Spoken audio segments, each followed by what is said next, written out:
அன்பான மாதா தொலைக்காட்சி நேயர்களுக்கு வணக்கம். இந்த நிகழ்ச்சியை நம்ம பார்க்க போகிறது ஆண் பெண் இரு பாலருக்கும் தைராய்டு பிரச்சனை. இது ஒரு ஹார்மோனல் பிரச்சனை தான். தைராய்டு T3 T4 TSH இந்த டெஸ்ட் எடுக்கணும்.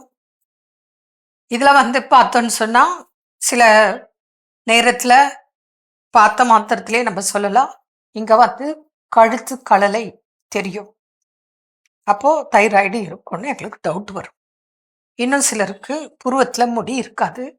சிலருக்கு இப்போ உதாரணத்துக்கு ஒரு பெண் குழந்தை, ஒரு பெண்ணு ஒரு 15 வயசு 20 வயசுன்னு வச்சுங்க, பெண்மை தன்மை இருக்காது, ஸ்கின்ல ரஃபா முரட்டுத்தனமா ஆண் தன்மை இருக்கும்.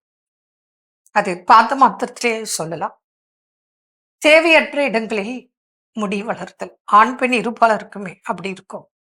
அப்புறம் கண் முட்டை பார்த்தீங்கன்னா, விழிகள் பார்த்தீங்கன்னா வெளியில தள்ள மாதிரி, வெளியில பிதுங்கின மாதிரி ஒரு தோற்றம் இருக்கும்.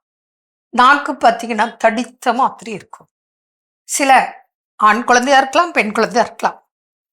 அவங்களோட ஆக்டிவிட்டீஸ்ல பார்த்தீங்கன்னா ரொம்ப ஸ்லோவா இருப்பாங்க, ஸ்பீடா பிக்கப் பண்ண மாட்டாங்க. புரியுதுங்களா? அடுத்தது பேசும்போது எல்லாம் கேட்டுப்பாங்க, ஆனா அவங்க பேசும்போது சத்தமா பேசுவாங்க. உடல் வளர்ச்சியில் ஸ்லோவா இருக்கும். ஹைட்டு வெயிட்டு இதெல்லாம் சிலருக்கு கம்மியா இருக்கும்.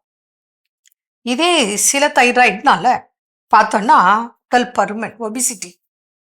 இதே இன்னொரு சாரர் டைப்பு தைராய்டு வெயிட்டே போடாது, குரோத்தே கம்மி, அவங்களோட வேலைகளே ஸ்லோ.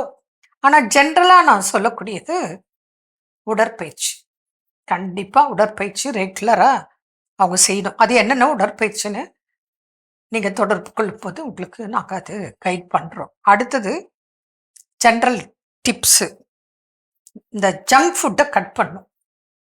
மைதா product, snacks, biscuit, chocolate, cheese, burger, puffs, samosa, மைதா ப்ராடக்ட்டு, ஜாம், சாஸ் இதெல்லாம் கட் பண்ணணும். ஆனால் அதுக்கு பதில் நிறைய ஃப்ரூட்ஸு, காய்கறிகள், வீட்டில் சமைத்த உணவுகள், மீன் எடுத்துக்கலாம், நான்வெஜ்ஜில் கூட என்னென்ன எடுக்கலான்னு சொல்லு. அடுத்தது பார்த்தீங்கன்னா, டெய்லி இந்த தனியா இருக்குல்ல, கொத்தமல்லி விதை ஒரு 3 டேபிள் ஸ்பூன் எடுத்து அது ஒரு 100 ml தண்ணியில் போட்டு அது 50 ml பாயில் ஆக்கணும். தனியா டீன்னு சொல்லுவோம். அது 50 ml ஆனதும் ஃபில்டர் பண்ணிவிட்டு நீங்கள் சுகர் பேஷண்ட்டை தான் அப்படியே குடிச்சிக்கலாம். சுகர் எல்லாம் இல்லை, சின்ன குழந்தைங்க, டீனேஜி, சுகர் பிபியெல்லாம் ஒன்றும் இல்லை அப்படின்னா நீங்கள் அதில் கருப்பட்டி ஒரு நாள், தேன் ஒரு நாள், இல்லை வெறுமனேவும் நீங்கள் குடிக்கலாம். அல்லது ஆல்ரெடி உங்களுக்கு அலோபதி மெடிசன் சொல்லியிருப்பாங்க, டாக்டர்ஸ் கொடுத்துருப்பாங்க, அந்த மாத்திரை சாப்பிட்ற கூட இந்த தண்ணியிலே சாப்பிட்டுக்கலாம். இந்த மாதிரி நீங்கள் வரும்போது உங்களோட ஹெல்த் எப்படி இருக்குது, தைராய்டு எத்தனை வருஷமாக இருக்குது, என்ன கண்டிஷனில் இருக்குது, இப்போ தான் ஸ்டார்டிங்னா உடனே தொடர்பு கொள்ளுக்க. இது வரைக்கும் எந்த ட்ரீட்மெண்ட்டும் எடுக்கல, இப்போ தான் எனக்கு தெரியும் அப்படின்னாலும் தொடர்பு கொள்ளுக்க. உங்களுக்கு மற்ற மருந்துகள் இல்லாமல் இதுலேயே மேக்சிமம் உங்களுக்கு என்ன வழிமுறைகள் இருக்கோ அது நாங்கள் கைட் பண்ண தயார். அதே போல் முறையாக ஒரு சின்ன சின்ன விஷயங்கள் தான் கடைப்பிடிக்கணும். கடைப்பிடித்தால் நிச்சயமாக உங்களுக்கு ஆணாக இருக்கட்டும், பெண்ணாக இருக்கட்டும், சின்ன குழந்தை, வயதானவங்க, யாரு வேணாலும் தைராய்டில் பாதிச்சவங்க இருக்கீங்க, இதை கடைப்பிடிக்க. மேலும் இதில் முக்கியமான விஷயம் என்னன்னா, டீனேஜ் இப்போ தான் கல்யாணம் ஆயிருக்கு, கல்யாணம் ஆக போதுன்னா குழந்தை இன்மைக்கு தைராய்டு ஒரு முக்கிய காரணம். அப்போது தைராய்டு இருக்கிறவங்க ரொம்ப ரொம்ப கவனமாக பார்த்துக்குங்க. ஆணாக இருந்தாலும் பெண்ணாக இருந்தாலும் குழந்தையின்மைக்கு அது பெரிய இஷ்யூ. அதை கண்ட்ரோல் பண்ணாதான் உங்களுக்கு கன்சீவ் ஆகிறதுக்கு வாய்ப்பு. அது மாத்திரம் இல்லை, கன்சீவ் ஆன பிறகும் டெலிவரி ஆகிற வரைக்கும் அந்த பெண்ணுக்கு அந்த தைராய்டை மெயின்டைன் பண்ணிகிட்டே இருக்கணும். ஆணுக்கு கட்டாயம் கன்சீவ் ஆகிற வரைக்கும் ட்ரீட்மெண்ட் கண்டிப்பாக கொடுத்தே ஆகணும்.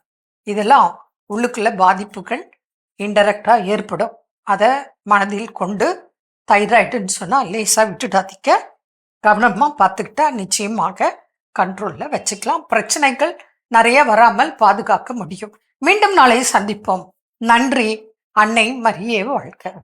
அருமையான நம்ம ஒரு இதை பகுதி பார்த்துட்டோம். நிகழ்ச்சியோட நிறைவுக்கும் வந்தாச்சு. இன்னைக்கு நாள் மகிழ்ச்சியோட நம்ம பேசிட்டு இருக்கோம். கடவுள் வணக்கம் நிகழ்ச்சியில் வேர்ல்டு பிளட் டோனர்ஸ் டேல ரத்த தானத்தினுடைய முக்கியத்துவம், ரத்த தானம் செய்யும் போது நாம் தெரிந்து வைத்திருக்க வேண்டிய சில விழிப்புணர்வு விஷயங்கள் என்னென்னு பேசிட்டு இருக்கிறோம். ஃபைனலா என்ன சொல்றாங்க?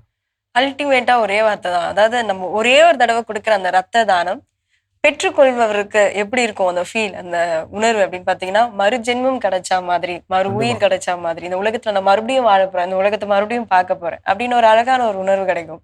அதே மாதிரி கொடுத்தவங்களுக்கு ஏதோ ஒரு பெருசா ஒன்று சாதிச்சுட்டோம்டா இந்த உலகத்துல அப்படின்ற ஒரு ஃபீல் கிடைக்கும். ஸோ இப்படிப்பட்ட அழகான உணர்வுகள் நமக்கு கிடைக்கணும், அதை நம்ம ஃபீல் பண்ணணும் அப்படின்னா ரத்த தானம் கொடுப்பது மிக சிறந்தது.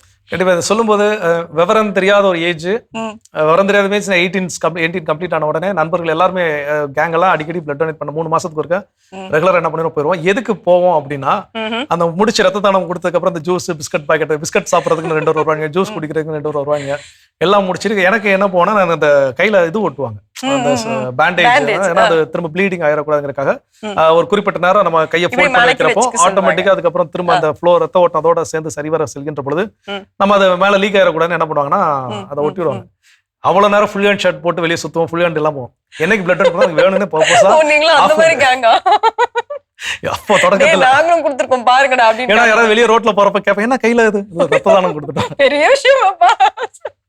சின்ன வயசுல ஸ்கூல்ல ரேங்க் எடுக்கிறப்ப அதே மாதிரி எனக்கு ஃபர்ஸ்ட் ரேங்க் எடுத்துட்டோம்னா ரேங்க் கார்டு பேக்ல இருக்காது, கையில வச்சுட்டு வரும். வர்ற வழியில ஃபுல்லா வந்து யாராவது என்ன கையிலன்னு கேட்பாங்க, ரேங்க் கார்டுன்னு காட்டணும் ஃபர்ஸ்ட் ரேங்க். ஸோ இப்படி எல்லாம் ஒரு சைல்டிஷான மென்டாலிட்டில அந்த டைம் நடக்கும். ஸோ ஆனா போக போக போக அதோட முக்கியத்துவம் தெரிஞ்ச பிறகு அதெல்லாம் நம்ம பெருசா பொருட்படுத்துறது உண்மையாகவே அது நமக்குள்ள ஒரு ஆத்மார்த்தமான ஒரு குட் ஃபீல். நம்ம எப்படி இருக்கிறோம் நமக்கு தெரியும். ஸோ ஒரு சின்ன ரத்த தானம் செய்யக்கூடியதுனால் நமக்கு கிடைக்கக்கூடிய ஒரு ஆத்மார்த்தமான ஒரு உணர்வு நம்ம ஒரு நல்வழிப்படுத்துறது கூட என்ன பண்ணும், உதவியாக இருக்கும். ஸோ எவ்வளவு நெருக்கடியான சூழல், ரொம்ப ஸ்ட்ரெஸ்ஸா இருக்கிற, ரொம்ப டிப்ரெஷனா இருக்கிறேன், ஏதோ செஞ்ச ஒரு நல்ல விஷயம் எப்படி நமக்கு அந்த டிப்ரெஷன்ல இருந்து ஸ்ட்ரெஸ்ல இருந்து வெளியே கொண்டு வருதோ அது போல ஒன்றுதான் இந்த ரத்த தானம். ஸோ வேர்ல்டு பிளட் டோனர்ஸ் டேல இன்னைக்கு ரத்த தானத்தினுடைய முக்கியத்துவம், ரத்த தானம் செய்வதற்கு முன் நாம் தெரிந்து வைத்திருக்க வேண்டிய விஷயங்கள் என்னென்னு நமக்கு தெரிஞ்சிருக்குது. இவ்வளவு தெரிஞ்ச பிறகும் இன்னமும் நான் ரத்த தானம் பண்ணாம இருப்பேன், இல்லை ரத்த தானம் பண்றதுக்கு தடையாக இருப்பேன் அப்படின்னு சொன்னா நம்ம என்ன சொல்றதுன்னு தெரியல.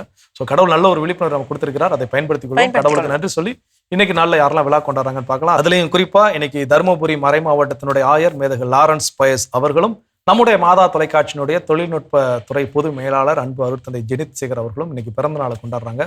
இவர்கள் இருவருடைய உடல் உள்ள சுகத்திற்காக நாமளும் ஜெபிக்கலாம், அன்பர்களையும் ஜெபிக்க சொல்லி கேட்டுக்கலாம். இவர்களோடு இணைந்து இன்னைக்கு யாரெல்லாம் விழா காண்றாங்களோ அவங்களையும் பார்க்கலாம்.